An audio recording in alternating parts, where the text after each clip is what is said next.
Yes, mumawulire ge tulinawo wetwogereranga etteeka eryaleeteddwa erimanyiddwa nga the Building Control Amendment Act 2026 lyongedde okubanga lireeta obunkenke. Ebibuuzo bingi bannayuganda bye batandise okubanga beebuuza, mulimu n'abatandise okwebuuza nti amataka ga gavumenti nago gagenda kubeera affected mu tteeka lino eryaleeteddwa, kubanga we tukebera tuyina amataka ge tumanyi nti gano ga gavumenti ng'ettaka eririko paalamenti y'eggwanga erya Uganda kye bayita Parliament Building, wewali State House, Crested Towers, Uganda Revenue Authority House, mugimanyi eyo nagibagamba, Makerere University, Mulago National Referral Hospital, Mandela National Stadium n'ebifo ebirala bimanyiddwa bino nti bya gavumenti. Bannayuganda beebuuza nga mugenda okuteeka amateeka gano amakakali ku ttaka lya munnayuganda gana amateeka go gali affected, bino mbikuleetedde ogenda biwulira mu katambi kano. Bangi babadde beebuuza etteeka lino mu kuyita lyaleetebwa ddi mu Parliament era lyayisibwa ddi. Kakati njagala owulirize weno ngenda kuwa details zonna. Bannayuganda bangi emirundi mingi nnyo tubadde nga tubagamba okubeera active nga bino abasinga obungi babiyita politics era nga bagamba nti bino bya bufuzi. Bangi tebajjukira tteeka lino ddi lwe lyaleetebwa, tebajjukira etteeka lino lyasomebwa ddi okufuna kye bayita first reading, second reading n'ebirala byonna ebyagenda maaso n'okubanga biddako. Waliwo n'akakiiko akamanyiddwa nga Public Accounts Committee nga nako kaayitaayitamuko mu tteeka lino n'obukiiko bulala bungi nnyo. Etteeka lino nga terinnaba kubanga liyisibwa. Kakati we twogerera lyatandise dde okubeera nga ligenda maaso n'okuleeta ebizibu mu bannayuganda. Bangi batandise, abagenda okuzimba batandise okutya, abagenda okugula poloti batandise okutya. Nzize nkulage gwagenda okumalako vidiyo eno byonna nga bwe bigenda okubanga bikwaffectinga, ogenda kubeera affected otya. Bangi balina endowooza egamba nti enkyukakyuka bw'ebejja enyigiriza bangi naye ate in the long run ebaako beegasa. Kakati nakyo nkikuleetedde positive ne negative impacts ery'etteeka lino nazo njagala tuziyiteeyitemu akatonotono otegeere bulungi nnyo ligenda kukugasa litya positively era ligenda ku affectinga litya negatively munnayuganda yenna yonna gy'owangalira, kubanga bakugambye etteeka lino teriri mu Kampala mwokka, teriri mu Buganda mwokka, teriri mu urban areas mwokka, wabula okwetolola eggwanga lyonna. Uganda ensalosalo zaayo we ziyitira etteeka lino ligenda kuba likola. Waliwo ababadde bagamba nti nze yazimba edda terigenda kunkwata, era waliwo n'enjogera egamba nti etteeka teridda mabega. Njagala okutegeeza nti lino ligenda kudda emabega, ligenda kukwata n'ennyumba gye wazimba mu myaka nga 2 egiyise. Kakati nga sinatuuka eyo njagala okusooka okutegeeza era otegeere bulungi nnyo etteeka lino lyaleetebwa ddi mu Parliament y'eggwanga erya Uganda. Waliwo kye bayita first reading. Etteeka lino waliwo abaaliri emabega era yali introducing ngenda mukutegeeza ye Major General Katumba Wamala yali introducing maaso ga Parliament n'ategeeza ababaka ku tteeka lino ne bali introducing ne lifuna kye bayita first reading. Ngenda kukubulira byonna nga bwe byatambula. Waliwo kye bayita committee review, akakiiko akamanyiddwa nga Committee on Physical Infrastructure kaliyitamu ne kalyekenneenya. Bino byonna twabikuwanga era bw'obanga obadde ogoberera osobola n'okuddayo n'olaba obutambi obwo. Etteeka lino ne ligenda mu phase gye bayita second and third reading ne balisoma mu Parliament n'ennaku z'omwezi ngenda zikuwa.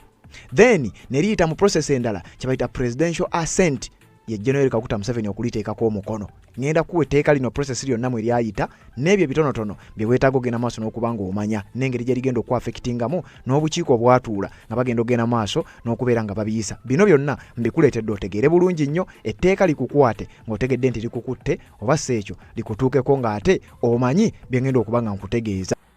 Nsonga z'obufumbo olina omwami naye ng'akutawanya, olina omukyala ng'akutawanya, bajja ne bakwagalako ne bagenda. Gwe alina ebizibu mu byenfuna nga sente zikuyita mu ngalo, w'oteeka sente zifa bufi b'owola tebazza. Gwe aloota ng'ogwa mu nnyanja, gwe alumizibwa omutwe nga guganja okuwona, naawe aloota ng'ebintu bikozesa ensonga z'obufumbo. Nina ekifo ku mugga awali amayinja wennyambulirako ebisiraani, ekikwa, ekifiiriza, omudibo, obutaganja, obutaweebwa. Nzijanjaba abantu ab'enzikiriza zonna, nsiŋŋaanibwa njeru ku lw'ejjinja. Gwanjagala kuba ku nnamba yange eyo, naawe aliye wale nnyo yita ku WhatsApp. Yes, kakati njagala okubanga nkwata vidiyo eno ngikwata era ngikolera mukulu wange amanyiddwa nga Abudu okuva South Africa ye yasinze okubuuza ennyo ensonga eno ate nga munnange musajja wange nnyo era nga y'omu ku bantu betusinga okukwasaganya ensonga wano ku mukutu guno, y'omu ku bantu abajja ne batuwa ku magezi ate ne batuwa ku bibuuzo ebituchallenginga ate oba oliawo ne tusinzira ku bibuuzo ebyo ne tuba nga twanukuliramu abalala bangi nnyo ne tubakolerako kalisaaki akatonotono ebiba bitulemye ne tukulifaalinga ewalala ng'era bw'okimanyi. Yatubuuzizza ku nsonga ez'enjawulo obutambi bw'oba amaloboozi ngenda gakuwa akatambi kano gye kaggweera ebigambo byennyininyini ng'abyeyogerera ogenda biwulira. Ekisookera ddala bangi obwedda beebuuza habatizibwa yaani ono eyabadde asoma ebigambo bino era yayogedde ebigambo ebisinga obungi ebyatuuse n'okunyiiza bannayuganda ne batandika okubanga omuwa bagusonze mu ye obunkenke bonna babutadde ku ye. Herbert Ziwa ono yali musomi w'amawulire ku mukutu gwa NTV gwabadde tamumanyi. Waliwo ne bennawulidde basaba ennamba ye, ennamba njirina naye sijja gisoma wano kubanga tekikkirizibwa, naye nga ngenda kukuwaako ebitonotono ebimukwatako bitegeere bulungi nnyo. Waliwo yabadde yeebuuza nti ono yasoma bya ttaka, yasoma bya landizi n'ebirala bifaanana bwe bityo. Nedda, ono musajja munnamawulire era nga yali musomi w'amawulire ku mukutu gwa NTV. Herbert Ziwa nga sinaba kubanga ngenda wala kansooke nkuwe ebigambo byayogedde, nzije nkuwe ebimu ku bitonotono ebimukwatako, then tubeere nga tweyongerayo. Senga kizuulibwa nti tolina lukusa ng'ozimba, kati mu tteeka lye tubadde nalyo obadde otanzibwa engassi yakakadde kamu oba okusibwa emyaka 2 oba okola ebibonerezo byombi. Naye kati mu tteeka epya omuntu anaasangibwa ng'azimba nga talina lukusa ajja kutanzibwanga siringise emitwalo 4 buli square mita gy'anaazimba oba enaasangibwa ng'ezimbiddwa. Oba ozimba ekizimbe nga tolina permit oba osula mu kizimbe nga tolina occupation permit, funa omukugu addemu yeekenneenye ekizimbe kyo, akuwe drawings entuufu, oswale mu kakiiko akavunaanyizibwa ku by'okuzimba mu kifo gy'oli, kaziddemu kazeekenneenye, kajja kukuwa olukusa olabe nga naawe otuukana n'etteeka. Senga kizuulibwa nti kakati oyo ye Herbert Ziwa, omukulu oyo abatamumanyi nkugambye yali asoma mawulire ku mukutu gwa NTV era nga yakola nnyo ebiseera ebisinga. Obuyigirize bwe obutonotono bwe nnyinza okukuwaako kubanga bangi obwedda mwebuuza, ono omusajja abisoma. Ye yasoma biki era ye ettaka lye liri luddawa, amaka ge gali luddawa, ye bagenda kumukola biki n'ebirala byabadde byogerebwa. Kakati nze ebyo ebiyinza okuba nga tebijja kunkwatako nnyo, naye njagadde mmukuwe omutegeere bulungi nnyo Herbert Ziwa osobole okuba nga ogenda mu maaso n'okuba nga otegeera Herbert Ziwa yaani. Omusajja oyo musajja muyivu bulungi nnyo era nga yasoma amawulire bulungi nnyo. Herbert Ziwa ono nga yakolanga manager of communications oba mu bufunze ye mwogezi spokesperson ow'ekitongole ekimanyiddwa nga National Building Review Board. Ekyo kye kitongole ekiri mu kwasaganya omulimu guno era kye kitongole ekyaweereddwa obuyinza okugenda mu maaso n'okuba nga bakola kye bayita enforcement, okutuusa oba okuteekesa mu nkola etteeka eryo eryazze ku nsonga z'ettaka n'okuzimba. Kakati Herbert Ziwa mu kitongole akola ng'omwogezi, kirina abakulembeze, kirina olukiiko lukikulembera era n'abakulembeze abalala beebo. Naye ng'omwogezi ono oba ekifo kino yakituukako oluvannyuma lw'okuwummula, yamala emyaka 7 ng'akola amawulire ku NTV.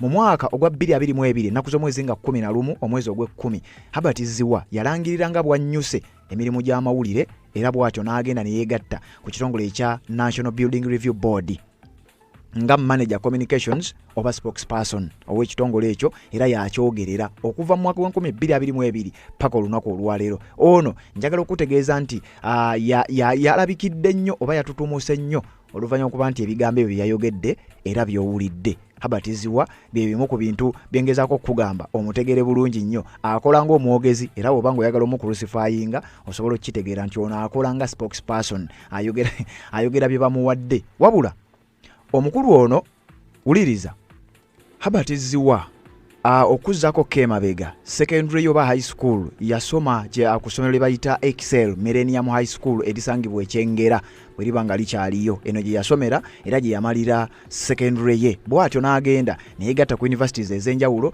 Degree ye yasooka yagifuna mu mass communications mu mawulire, bino byolaba nkola era mulimu gwe yali akuwasaganya ku mukutu ogwa NTV, gwe mulimu gwe ogubadde official era ogumanyiddwa. Then mu mwaka gwa 2021 zali naku z'omwezi nga 26 omwezi ogwa November 2021, Herbert Ziwa bw'atyo yagenda n'afuna degree ye eyokubiri mu kye bayita public administration okuva ku Uganda Management Institute. Eno gye yasomera n'afuna public administration degree. Bw'atyo n'agenda maaso n'okuba nga ayongerako mu mwaka gwa 2022 nga wakayita omwaka gumu ng'atikkiddwa yannyuka emirimu gy'amawulire. Bw'atyo n'ava ku mukutu gwa NTV. Herbert Ziwa n'agenda ne yeegatta ku kitongole ekimanyiddwa nga Uganda National Building Review Board era yakyegattako ng'omwogezi w'ekitongole ekyo, omulimu gwakoze okuva mu mwaka gwa 2022 paka olunaku olwaleero. Kakati ndowooza omutegedde bulungi nnyo omukulu amanyiddwa nga Herbert Ziwa. Ono wenjogerera nga yakyasenye era ng'atambudde nnyo kubanga akozeeko ku mikutu gy'amawulire yakolako ku KFM mu mwaka gwa 2015 era 2015 gye yava n'agenda neyegatta ku NTV n'agikolera okuva 2015 paka 2022 then yo gye yava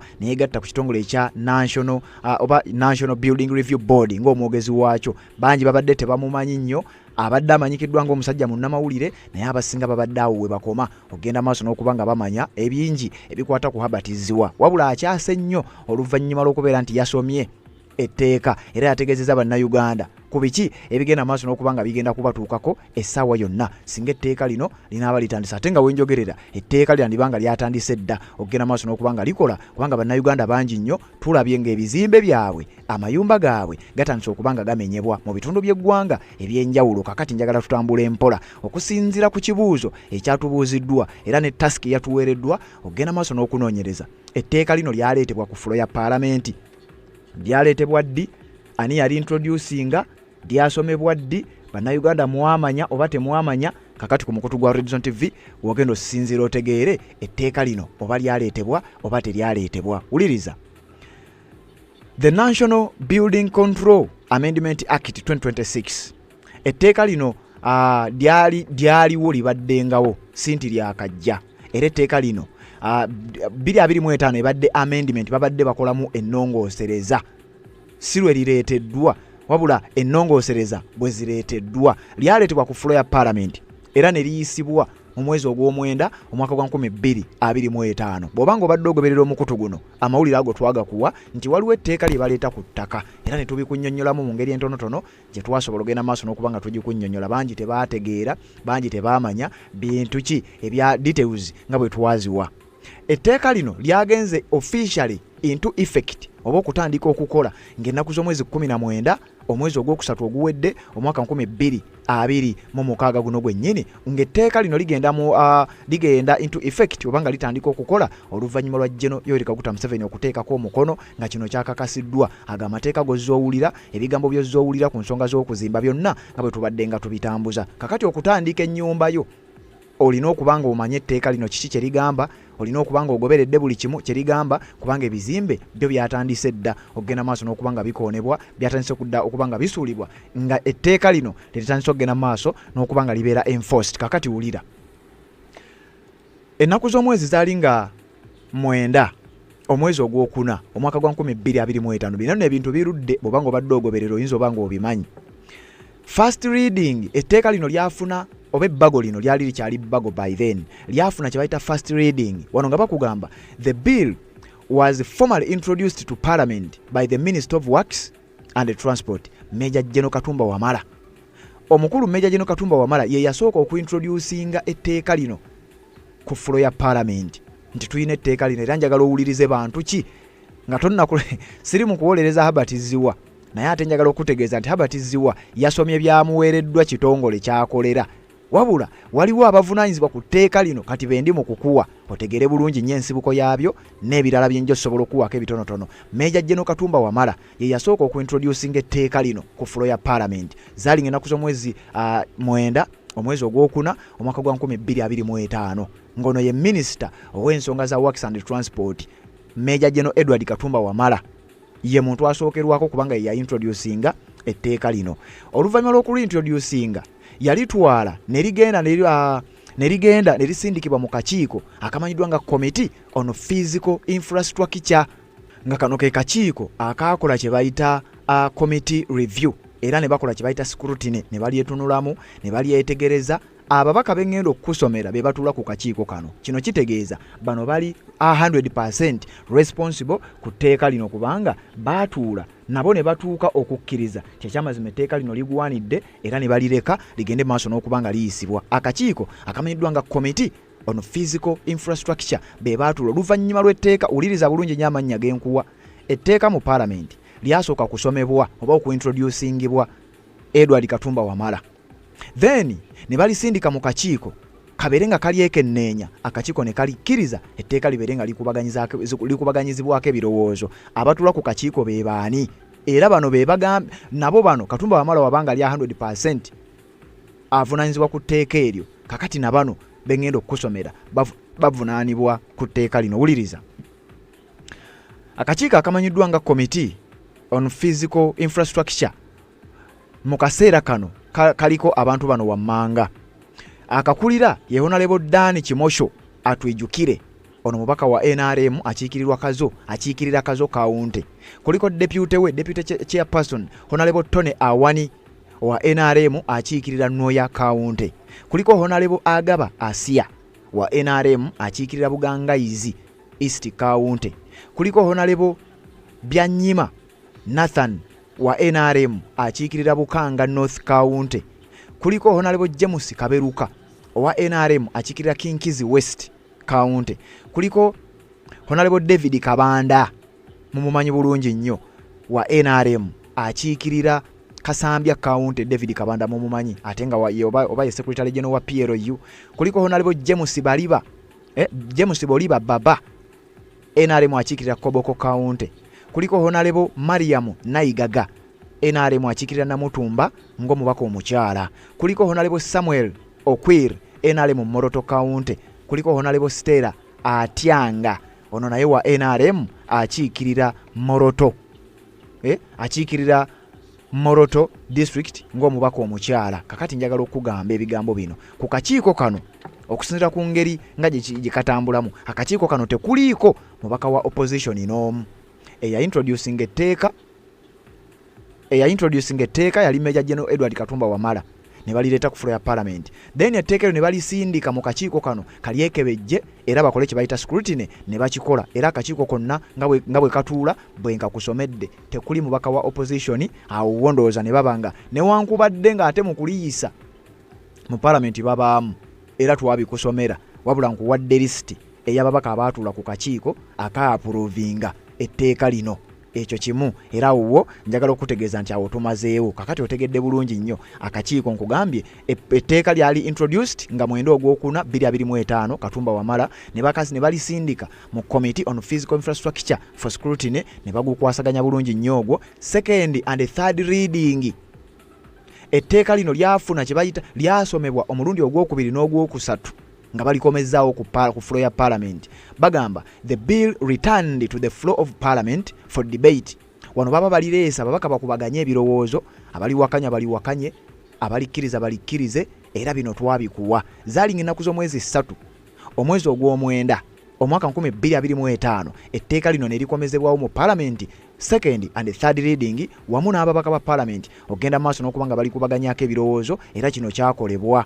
Era ng'ennaku z'omwezi 3 nga bwe nkugambye omwezi ogw'omwenda omwaka 2025 bino twabikuwa. Ngenda kukuzaayo kemabega era mbikuwe bulungi nnyo. Ababaka baatuula mu parliament nga bakubaganya ebirowoozo ku tteeka lino. Njagala okugezaako okulaga nti lino etteeka lyajja. Kino kyogenda okulaba zaali ng'ennaku z'omwezi 3 omwezi ogw'omwenda omwaka 2025 era bino bye byali mu parliament ng'etteeka lino likomezeddwawo for the second and third reading. Zaali ng'ennaku z'omwezi 3 nga balikubaganyako ebirowoozo bannayuganda abasinga obungi nga muli awo ku Red Zone TV tulireese temubiwuliriza byali bwe bitira bye bino ebyayogerwa ku tteeka eryo. Members, I want to welcome you to this afternoon sitting and I hope you made good use of your brief break. On Wednesday, 3rd September 2025, Parliament amended the Building Control Amendment Bill 2025 CAP 136, making provisions for stiffer penalties for illegal construction and reforms to streamline building approval processes. The provision of the Building Control Act CAP 136, which clause 7 seeks to amend, states that any person who contravenes subsection 1 commits an offense and is liable on conviction to a fine not exceeding 50 currency points or to imprisonment for a term not exceeding 2 years or both. Right Honourable Speaker, the committee considered the provision and is in agreement with the principle to increase the penalty for the offence. This is progressive since it will go a long way in addressing the rise in erection of illegal structures and the collapse of buildings in the country. Right Honourable Speaker, whereas the committee is agreeable in principle, it is concerned that the penalty is still not commensurate with the gravity of the offence. The committee notes the increase in the number of illegal structures across the country being erected by persons who have not obtained building permits, and worse still, the rise in the number of structures that collapse and claim multiple lives and property in the country. The committee therefore observes the need to increase the fine to 2 currency points for every square meter or per linear meter, whichever might be applicable, of the build-up area, or imprisonment not exceeding 5 years, or both, in order to put more stringent measures in place to deter people from carrying out building operations without valid building permits. Right Honorable Speaker, the committee recommendation. Based on the above analysis, the committee recommends that Clause 7 be adopted, albeit with the amendment to enhance the penalty for the offense of carrying out a building operation without a building permit. And I think it's too much to move so drastically to 5 years imprisonment, 40,000 multiplied by the square meters in a building. I think I would retain the 20,000, the ones. Members, what do you think? Yeah. We have many people who are forcefully constructing, ignoring the recommendations and approved plans. So is it deterrent enough? That is what should be the question. So I think 2 would be good. Honourable members, the essence of these penalties is to prohibit people from doing wrong things. I put a question that Clause 7 be amended as proposed. Those in favour say, and the contrary nay. The ayes have it. I put a question that the Building Control Amendment Bill 2025 be read the 3rd time and do pass. Those in favour say, and the contrary nay. The ayes have it.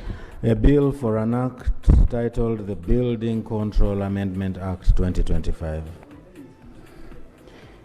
The title is settled and the bill has been passed.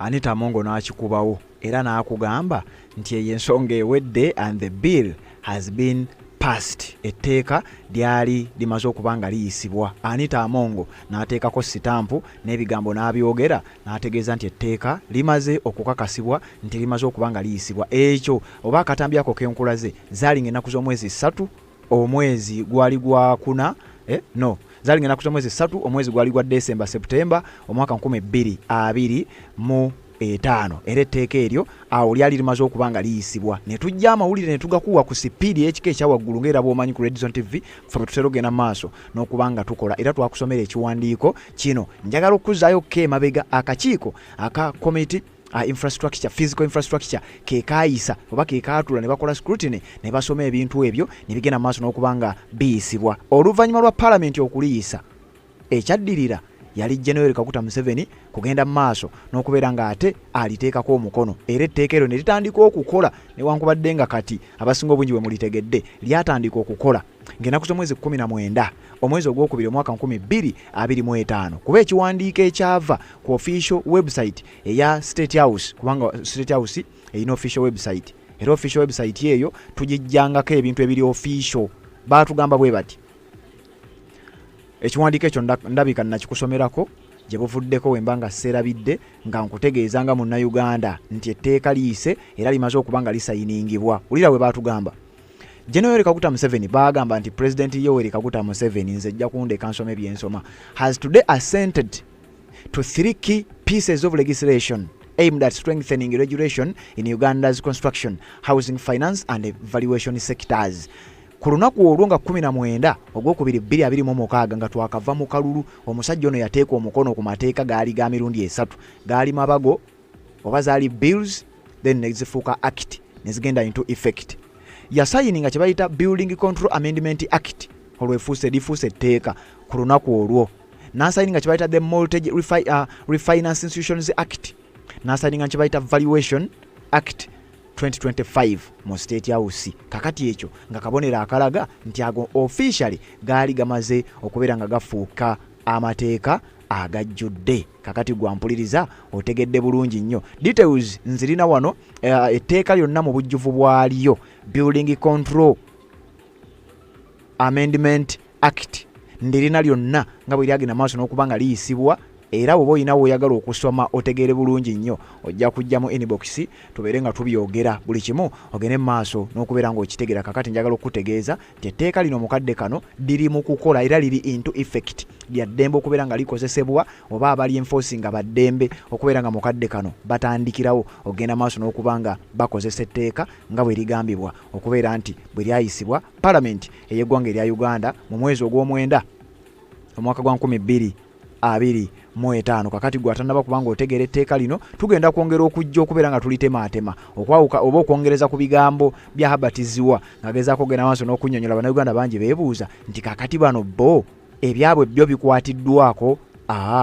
Bajja kugamba ebyabwe byo biri mu mateeka document eyo bwetyo bwefaanana etteeka eryo bwetyo bwerifaanana kye bayita Building Control Act bwetyo bwefaanana bwetyo bweri covered era woba ogyagala tusobola okutetenkanya n'oba nga osobola ogenda maaso n'okuba nga ogifuna bulungi nnyo. Kakati wuliriza tukyali ku nsonga yaffe era njagala kutwala paka wonaategerera etteeka lino likola litya lize litya n'ebirala.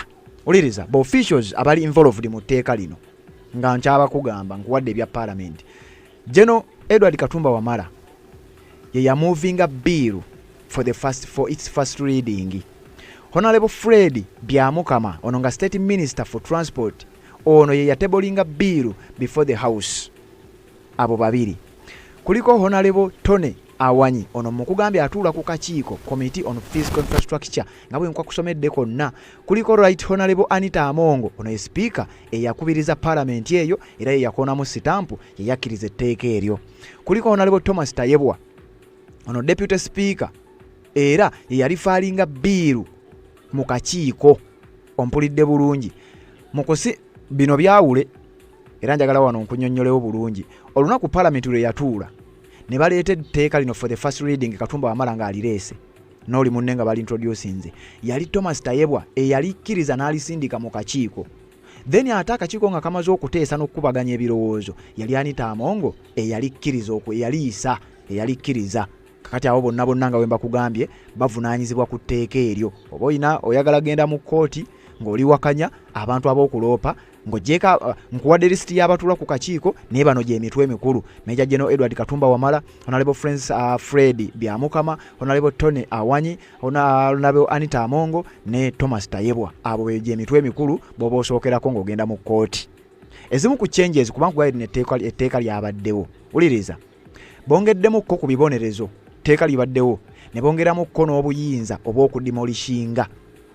Wuliriza fines for building without a permit have increased from a flat rate of 2 currency points per square meter of the building up area all up to 5 years in prison.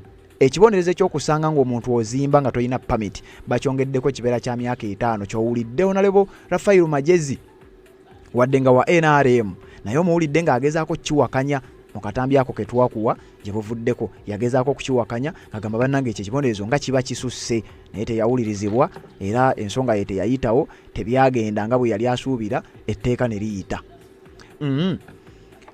Local building committees now have expanded authority to directly enforce the demolition of substandard or illegal structures. Mu tteeka eribaddewo babadde tebalina buyinza bwe bayise building committees. Local building committees wantu batwogera ku bukiiko obuba bwateekebwa ku district level babadde tebalina buyinza bumenya kizimbe kya muntu kyolwokuba tekiri mu mateeka oba tekyafuna lukusa. Kakati mukadde kano kigambibwa okuba nti mu byakyuseemu ba mu amendments ezaakoleddwa bano bakkirizibwa kati okubeera nga bamenya balina obuyinza obusukka ku bwa bulijjo. The National Building Review Board was downsized from 16 to 9 members to improve corporate governance. Akakiiko kano oba ekitongole kino ekya National Building Review Board habatizibwa kwatuula ng'omwogezi kyayina abakozi 16 baba members era mu amendments zino nkyukakyuka zino zaakyusaamu ne babeera n'abamemba 9 okwawukanako n'ensonga eri nga bwe njikugambye. Kakati ndowooza awo tutegeeraganye bulungi nnyo ebintu ngezezzaako okuba nga mbikutegeeza era nkyakutwala mpola mpola otegeere etteeka lino butya bwe ligenda mu maaso n'okuba nga lyafekitinga munnayuganda yenna agoberera n'oyo atagoberera, abimanyi n'oyo atabimanyi, ayagala obbiwulira n'oyo atayagala kugenda mu maaso nakubanga abiwuliriza. Wuliriza etteeka lino ligenda kwafekitinga buli munnayuganda either negatively or positively. Financial penalties for unpermitted work. Wano tuli ku nsonga eziri negative bagenda kubeera affected singa onaasangibwa ng'ozimba ligenda ku affectinga lwansonga bagenda kusasuza fine eya sente ezo nga bwe twazikugambye. Expired permits nti ojja kugenda osabe permit yo expiringe bajja kukwata ojja kuba toyina permit. Mandatory evacuations and demolitions waliwo obuyinza obwaweereddwa nga bwe nkugambye basobola okukujja mu nnyumba yo basobola n'okugikoona. Extended liability. Property owners are now liable for accidents. Bannannyini bizimbe singa ekizimbe kikola akabenje osobola okusibwa emyaka 12 oba okusasula obukadde 10 era ekyo mu tteeka liri kibadde tekiriimu. Increased compliance costs. Citizens have expressed concerns. Bannayuganda bangi nnyo bagezezzaako okulaba nga bali wakanya. Wuliriza batugamba liina ne key benefits enhanced safety and reduced collapses. Nti gwe Munnayuganda ogenda kuganyulwa ebizimbe bigenda kukendeera ebigwa n'abantu abafiirwa obulamu olw'ebizimbe okugwa bagenda kukendeera. Legal recourse for citizens. Nti Munnayuganda singa ekizimbe ekyo kinaakukuba n'otafa ojja kuba oyina woddukira mu kkooti okulaba ng'owawaabira nannyini kizimbe. Awo nno tuli ku sayidi eri positive mu tteeka lino ofunamu ki okusinziira ku bakulu nga bwe batugamba. Faster approval pathways. Nti bona agenda okusaba permit okuzimba wajja kubaawo obwangu obw'ekika ekya waggulu okukukkiriza ogende maaso n'ekizimbe kyo. Support for initiative materials, panel urban living n'ebirala ebifaanana bwe bityo byonna nga bigenda maaso bitambulira ku tteeka lino. Kakati mukulu wange Abudu yambuuzizza g'amataka ga gavumenti mataka ki era go gali affected. Nyinza okugamba nti nedda tegali affected kubanga munnaye etteeka be baalireese n'ekirala kizibu nnyo okugamba nti State House teri ku pulaani oba teyafuna permit kubanga bwe tulaba listi y'amataka agali mu mikono gya gavumenti ndabawo Parliament Building, State House Entebbe, the Crested Towers, Uganda Revenue Authority House, headquarters weziri e Nakawa, ndabako Makerere University, Mulago National Referral Hospital, Mandela National Stadium e Kisaawe, Ministry of Lands, Housing and Urban Development Ministry headquarters, Ministry za Lands weziri, Postal Building, Mandela Mazeo Amber House, Simba Manyo House, National Records Center and Archives, Ministry of Defense Headquarters, Uganda Business Facilitation Center, Uganda Electricity Regulatory Authority, n'ebirala byonna omuli n'Entebbe International Airport, Uganda Technical College, Lira, Kigo Farm and Prison n'ebirala efaanana bwe bityo biri wansi wa gavumenti tebajja kubeera affected according to what I know. Tebagenda kubeera affected n'etteeka lino. Awo ndowooza tutegeeraganye bulungi nnyo. Nyinza obutamalayo byonna. Nyenjagala ebigambo bino mbikulekere tugende maaso n'okubeera nga tweyongerayo. Wuliriza ebigambo bino bulungi nnyo n'obwegendereza gw'ayagala okutegeera era ayagala okutambulira mu nsonga zino then nzije mbeere nga nkwongerayo. Wulira nyonge kino kibba ttaka. Abantu abamu bagamba nti balina abantu batagetinze tewaliwo batagetinze naye kino kibba ttaka kubba ttaka kwediza ttaka. Ekintu kino bakitadde mu element nga bakisabise bulungi nga bakulaga nti baagala kulongoosa bya kuzimba naye bodde emabega kikujjako obwannannyini ku property yo oba olinako ettaka oba ttaka jerere oba ettaka kuliko ekizimbe kubanga ettaka likoze n'abo abasangibwa nga balinako ebizimbe byabwe likomyewo emabega ati natannaba kulikozesa bakukaka olikozese mu bwangu obw'ekitalo newankubadde tonnaba kweteekateeka. Ekyokubiri be baagala olikozese nga oba pulaani gye balina okuwa pulaani gy'olina okukozesa. Kati oba olina ssente oba tolina bo bagenda kukakako ekyo kye baagala. Olina okukola kye baagala mu kiseera bennyini kye beetaagiramu. Kati ku bibiri ebyo tolinako na kimu oba tolina bwannannyini ku ttaka then gwasangiddwa nga wazimba dda era bagenda kuddamu okwekebejjera bakugambye nti ffe tukkiriziganya na bye wakola either biddemu ku pulaani bweti. Akati ebyo byonna naye ate basoose kusaba kujjako kyapa. Ekyapa okibaleetedde oba endagaano gye baleetedde okakase ku bwannannyini bwo naye gwaleeta ekyapa olina n'endangamuntu eri expired webeera expired. Kati okutta ebintu bye bimuwadde. Kati batya bw'omuwa ekyapa kyo n'akiraba nti ono gundi akira n'akyozaamu ekyapa ekyokubiri kubanga ebigenda mu maaso byebyo mu ggwanga lyattu nti ekitongole ekyandibadde kya trust oba trustee for the government oba okuma ebintu by'abantu ebyapa babifulumya nga bye baagala. Kati omuwadde ekyapa kyo then agenda kukyokyamu akugambye nti sorry togenda kuzimba kubanga ekyapa kyo tulaba nti waliwo omuntu akirina sooka ogende mu kooti okiryalinga ensonga ene bw'ogimala then okomewo tukuwa olukusa ogenda ozimbe olaba ogenda mu kooti ng'ekyapa kuwa kitwalayo babadde tebakirina. kati bawadde details zo zonna then ekyo kibba ttaka ekigenda maaso. So nsaba abantu bonna bagenda okujja okuteesa ku nsonga zino bamuwabulire n'okutegeeza abantu nti lino si tteeka lize kukumaakuma oba kutereeza abantu ge bagamba nti lina target. Tteeka lya kubba ttaka kubanga obuyinza bwonna babukugjeeko obwannannyini bwonna babututte nti gwe lwoba n'okosa property eyo okugifuna simanyi kati tugenda kugula poloti tugenda zigula tutya oba ogula amataka tugenda gagula tutya naye bw'otuuka okulikozesa ate olina okuba nti buli okulikozesa ofuna obuyinza okuyingira oba property gy'otaddeko era ofuna obuyinza kakati naye ate nga obuyinza oyo abukuwa ate era takoma ku ekyo kyakubukuwa wabula akulagirira nekyo olina okukola. So bw'obanga tokkiriziganya nakyayagala gwe okole tagenda kuwa buyinza kukola kyekyo kyayagala kukola naye ate era naba takuwadde buyinza era asigale nga akusindiikiriza okusobola okukozesaawo ku lwampaka n'obwangu obw'ekitalo ku pulaani ye oba ku ndowooza ye then wesanga tasobola kukola bintu ebyo ettaka baali kugjeeko n'okusiba mujja kusiba kuba bigenda kugwa nga muli mu fayini era nga bw'oziwulidde. Nkakati ensonga y'ekyapa n'endagaano ono omwami bayogeddeko ate yali munnamawulire nno yali munnamawulire kubanga bwe mulaba mujjukira naye yagambye nti abantu abamu tebamanyi byakuzimba era bateekwa okulungamizibwa kwabo abakugu mubamanyi ebyokuzimba mu bo. Kati tumubuuza ye byayogera ayogera nga wamawulire oba ayogera nga injiniya kuba tumumanyi nga owamawulire ekyo nkitadde ku bbali. Ekyapa tugenda kitwaliraani era lwaki beetaaga ekyapa kubanga nkakasa bulungi nti ekyapa akyetaaga. Ekyapa kirina process okuva mu Uganda Land Board ne Buganda Land Board era omuntu yandibadde yeetaaga endagaano eyo yandibadde omusaveya ne architecture omukubi wa pulaani. Naawo kati eno tukiwaani era balina kwakafushwa obutwala ebyobugagga byaffe kubanga ekyapa kintu kikulu nnyo. Ebyapa bibulidde mu banka ebyapa bibulidde mu ministry ezimu ennyini mu trust ebyapa bibulidde buli wamu kati ate bantu tugenda kubongera ebyapa omulundi ogwokubiri. Ekyo nakyo ekibuuzo tulina okukyetaaga okuba nti kiddibwamu. Kati eddoboozi ly'abantu bempangala nabo ekirala Mwami Patrick wekwagala okwongera okubuuza ekitongole kino kyatandika ddi kyatandikibwawo ddi era kyatandikibwawo ku musingi ki? Ekyokubiri etteeka lino bwe lyali liyisibwa lyayisibwa ddi era mitendera kimwe mwe lyayita lyajja ku fula ya palamenti lyayita mu legal committee ya palamenti nekumezibwa ne likakasibwa era lyayita biseera ki? Tunosooke tunoonyereze abaaliisa abaali bamemba ba palamenti ne bannamateeka ebyo bye batadde mu tteeka lino bye batugamba bye byalimu era bye bijjiddemu. Ekirala abakugu bano ekitongole kino kirina abakugu kibe kizze nabo abagenda okuba nti bakola emirimu egyo nebagamba nti gyo gya kikugu egy'okuzimba kubanga tubadde tulina abakugu ku district level ku municipality level mu bitundu mu ggwanga lyonna okuva mu ddala mu local government nga be bagayidinga abantu okukakasa pulaani okuba monitoringa supervisions n'okukakasa bye bagenda okozesa nti bye bakoseza bituufu n'omutindo. Kati ofiisi ezo zigenda kugalwawo oba zigenda kukola under bo w'ekitongole ekyo kubona ani agenda okulembera munne. Bano bakulembedde kati obukiiko obwaba engineer ne ba state planners ku district ne kumagombolola oba bakyakolera under bo. Then ekirala kiri mu kino nti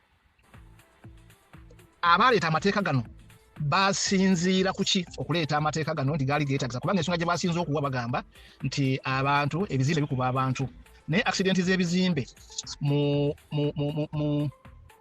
nsi yonna mweziri bateekawo okunoonyereza ku ba engineers ku pulaani y'ekizimbe ekyakolebwa bandi abagikola ne bazuula wensobi we yakolera then bamanya nti ensobi yali ya engineer yakozesa material zitamala yakyusa material n'azikendeeza oba n'atakola nga bwe kirina kubeera oba obunafu bwava ku architecture okuba nti yakola ebyo nebirema okutuukana n'omutindo oba obuzibu bwava ku site engineer okuba nti yakkiriza n'aprovinga pulaani eyo nga tetukanye na mutindo oba waaliwo obunafu ku supervisions.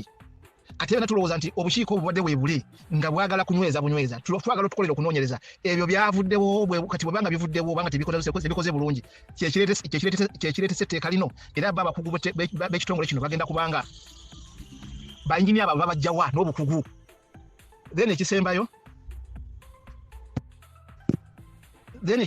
olina omusajja gwoleese mu katambi kosembeyo okukola naye nga tayawukana so olabira ddala nti embeera nga bweri etteeka lino oba ekintu kino kyaze kyakufuna ssente kubanga ono akirangiddemu ba engineer abasoma ennyo ba architecture abasoma ennyo era bakosa ssente nnyingi so okugenda gye bali olina okugenda ne ssente nnyingi abaziina be basinga okuba abatono ate olwokuba nti balina obuyinza era ojja kugondera amateeka gaabwe kitegeeza nti bw'oba oyagala kuzimba bonagamba nti okuwa pulaani ezo miliyoni 5 okuwa layisinsi ezo miliyoni 5 ezimba okuwa layisinsi eyinga ezo miliyoni 5 olaba ensi gyeraze naye nga ate ploti kogenda okuzimba ya bukadde busatu kati yaki kutaddemu nakikuteekateekera nakulaga ne address we bali kikiraga nti bano bali mu business kikiraga bw'onootwalayo planning evudde bweru tebajja kujja approvinga baagala zaabwe kubanga baagala sente ekirala era njala kuddamu okukibuuza nga nkigumiza abantu bano ekibiina ekitongole kino kibaddewo okuva ddi baani abakikulira era kibadde kikola mirimu ki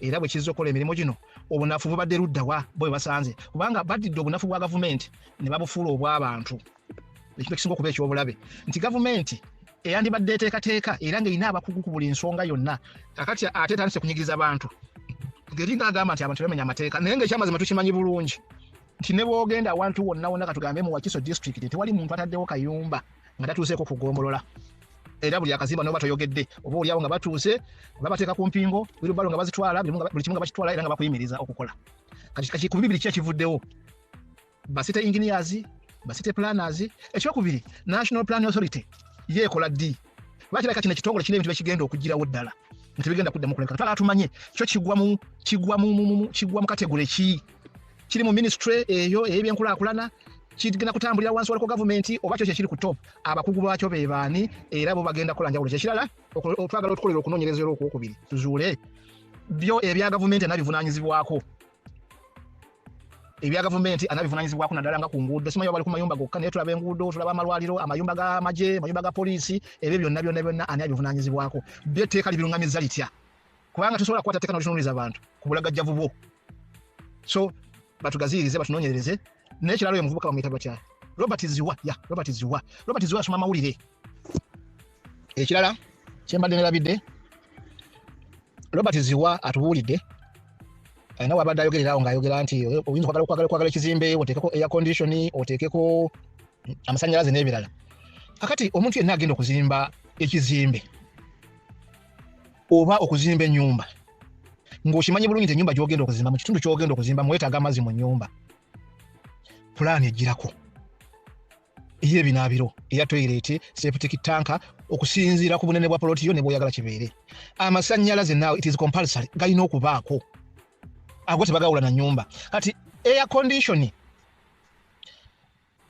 ebiseera ebisinga obungi waliwo kati ebizimbe by'ozimba n'ogamba nti njagala kuteeka air condition mu nnyumba yange oba mu kisenge kyange oba ku nju yange ekyo tekyetaaga engineer mukugu kubanga era abazitunda be balina ba installers nga bw'ogamba njagala DSTV oba ekintu kyonna ky'osobola okuteeka oba sola okitegedde waliwo ekintu ky'oyinza okujja ng'okyongerako obwongezi naye nga tekirina ddeme gye kisobola kukola oba obuzito bakiyinza kwongera ku nnyumba kati betebeetaga bakugu abaabikugukamu abaabisoma nti abatunda aircon abatunda sola basobola okukola ebintu ebifaana bwe bityo okitegedde oyinza n'okujja n'ogamba omuntu n'ogamba nti njagala ekisenge kyange kino njawulireko onyongereko akanaabiro wano munda okola partitions mu mayumba kikkirizibwa abantu bakola partition mu mayumba ne bikolebwa era abantu abo abatukana n'omutindo ogera nga baabisomako basoma ebyokuzimba n'omugamba njagala kunongoosezawo n'alongoosawo akati ebyo byonna byeyeesiibako tebisobola kuteekawo tteeka eryo lisaba byapa lisaba layisinsi lisaba kugamba nti bajja kuba nti buli kimu balina kikolerako tebasobola kumatiza nsi ekitongole ekimu tekisobola kumatiza nsi nga gavumenti tesobola kumatiza ggwanga ate byonna tubiwakanya so tubeewaza okugenda mu bintu ebifaana bwe bityo balina okumanya nti abantu bangi bazimbye oluusi nabo tebalina kuzimba amayumba gaabwe tebalina kuzimba amayumba ga bizinensi bakyasula waabwe bakyali mu mizigo kitegeeza nti ebimu tebalina bakubitegeera so twagala abantu nga bwe baba bazze batuwa obukugu bajja ne bakugu ki be bajja nabo aboogera ku ebyo era bunafu ki obuli mu bitongole bya gavumenti ebya municipalities district councils bunafu ki obwo buliyo gavumenti bwetasobola kukola kulongoosa kugamba nti obuzibu buli bwe buti era batubuulire nti ye enteekateeka ya gavumenti eriki okudevelopinga ebitundu mu nteekateeka ey'okutema amakubo mu bitundu watanaba kutuuka bantu okuteekayo amasomero okuteekayo ebibanguzi bya gavumenti ebisaawe ebitundu ebisobola okubeeramu amalwaliro ebisobola okubeeramu amakanisa n'ebitundu ebigenda okubeeramu mu business centers n'abantu bagenda okusula ezo program gavumenti ezirina bweba tezirina lwaki erowooza ku kino ekirala abantu ettaka waliwo ettaka abantu kwe balimira ne kwe balundira waliwo n'abagula ettaka ery'okuzimba naye nga osobola okuba nti oli mu Wakiso naye ng'oli mulunzi ettaka lyo lya kulunda nkoko kulunda nte osobola okulimirako ebintu byo then ekyo kyetteeka likyogerako ki era bagenda kujja bakugambye nti wano wootuuse ka tokyasobola kulimirawo oba togenda kulundirawo so twagala bajje nga balina abantu abategeera ebyabakugu then ekyokubiri kitwagala okutuma ekirala aba Buganda Land Board n'aba Uganda Land Board ensonga eno bo bagyogerako ki era obukiiko bupulaningira ebibuga mu Uganda yonna obwa district obwamagombolola b'ensonga eno bagyogerako ki era batubuulire obunafu bwavaawa ne bamanya nti bagenda kola simanye tekano lyajjanga amendment bill kati lifuse act oba baalitonzeewo butonzi sebo naasanyuka. Yes, kakati mu bimu ku byowulidde byenjagala okwanukula nga mmaliriza n'ensonga eno nkakasa nti ogitegedde bulungi nnyo. Abuuzizza olukiiko luno oba boodi eno emanyiddwa nga National Building Review Board katandikawo ddi akakiiko kano akagenda maaso n'okuba nga kakwasaganya omulimu guno. Kakati wuliriza, ngenda kuwa obukiiko bubiri. Akasooka akaliko bammembe 16 akakola wakati wa 2018 ne 2021. Then na boodi ey'okubiri jjukira amendments zino we zaakoleddwa ne bammemba baakendeezeddwa babadde 16 kakati bali 9. The National Building Review Board yatandika ng'ennaku z'omwezi 2 omwezi ogw'ekumi omwaka 2018 bwe batandika okukakkalabya emirimu gyabwe egy'okwetegereza ebizimbisibwa era nga Jeno Katumba Wamala yali amawulire gaamuliko nnyo kubanga ye yali nga issuinga okutandika kw'abano okukola emirimu egy'enjawulo. Newankubadde ng'eno ekitongole kino okutondebwawo kyava mu kye bayita Building Control Act eya 2013. Mu tteeka eryo mwalimu provision y'okutandikawo ekitongole kino wabula mu 2018 omwezi ogw'ekumi omwezi ogw'ekumi ennaku z'omwezi nga 2 National Building Review Board ekitongole ekyo ne kitandikawo era mu kutandika kyalinako bammemba 16 abaali batuula ku lukiiko. Kwaliko chairperson era nga mukadde ako yali architect Enoka Kibbamu. Chairperson yali Engineer Betty Nakamya oluvannyuma yaggyibwawo. Abo be baali abakulembeze baako. Then ba members kwaliko architect Enoch Kibabu nga bwe nkugambye, Emmanuel Male ono yali quantity surveyor oluvannyuma n'afuuka second chairperson. Kwaliko James Enou Erochu, kwaliko Grace Mary Mugasa, kwaliko Milton Fred Echen, kwaliko Jonathan Tugume, Mary Kugonza Kahwa, kwaliko Eva Katusabe, kwaliko Margaret Adata, kwaliko Jackson Mone, Apollo Mukasa, Charles Chamanywa, Tabitha Kakuze, kwaliko Betty Nakamya, Edward Simbwa ne Samu Nyadri. Be bali ku kakiiko ako mu mwaka gwa 2018 nga kamaze okuba nga katandikawo abamemba 16 abaali bakatuulako. Oluvannyuma lwa amendments zino bammemba baatemeddwa ne bafuuka bammemba 9 era bammemba 9 wenjogerera wano wuliriza obukulembeze bw'akakiiko kono nga bwe butambula. Kuliko chairperson Emmanuel Male, kuliko vice chairperson Engineer Betty Nakamya, executive secretary Engineer Flavia Guto Bwire. Era ku kakiiko kano abatuulako nga bammemba ba representative abava mu bitongole ebyenjawulo. Katuulako representative omu ava mu Ministry of Works and Transport. Eyo ministry ekulirwa Major General Edward Katumba Wamala erayo ne representative omu. Wabawo representative akiikirira ministry eya gender. Ne wabeerawo representative omu akiikirira ministry eya landizi. Representative omu akiikirira ministry eya local government eya Rafael Majezi. Ne wabeera ne representative omu akiikirira Attorney General. Ne wabeerawo representative omu abeera professional engineer. Ne kubeerako ne representative omulala ono nga abeera professional architect. Ku kakiiko kubeerako professional engineer, professional architect, professional physical planner ne professional surveyor. Bano ne bw'aba tazze at least abeerawo n'omuntu amurepresentinga. Professional engineer alina okubaako oba nga ali represented. Professional architect alina okubaawo oba nga ali represented. Professional physical planner alina okuba kakiiko oba nga ali represented. Then ne professional surveyor alina okubaawo mu kakiiko oba nga ali represented. Kakati ze enkyukakyuka ezaakolebwa. Njagala okutegeeza nti ke kakiiko oba ekitongole ekimanyiddwa nga National Building Review Board ekigenda maaso n'okuba nga kikwasaganya omulimu guno nga bwe gugenda maaso n'okuba nga ate gutandika. Ekitongole ekya Buganda Land Board kubanga nakyo bakimbuuzizza kyogera ki?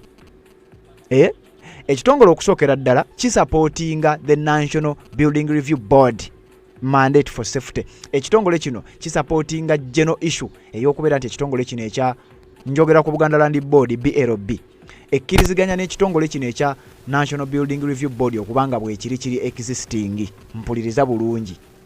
Then Buganda Land Board naye erina byetakkiriziganya nabyo. era ng'ebadde epushinga nnyo okulaba nga wabaawo kye bayita clear land ownership verification era wabeerewo ne kye bayita collaborative approach. Ekitongole kya KCCA n'ebitongole ebirala byonna wansi w'ekitongole ekimanyiddwa nga National Building Review Board babeere nga beekenneenyanya ebintu nga tebannabikola n'etteeka lino mu kuleetebwa aba Buganda Land Board baabuuza ebibuuzo bingi nnyo oba oliawo n'okubaako ensonga ze bateeka ku mmeeza ekitongole kino ze kyali kiteekeddwa okubeera nga kigoberera.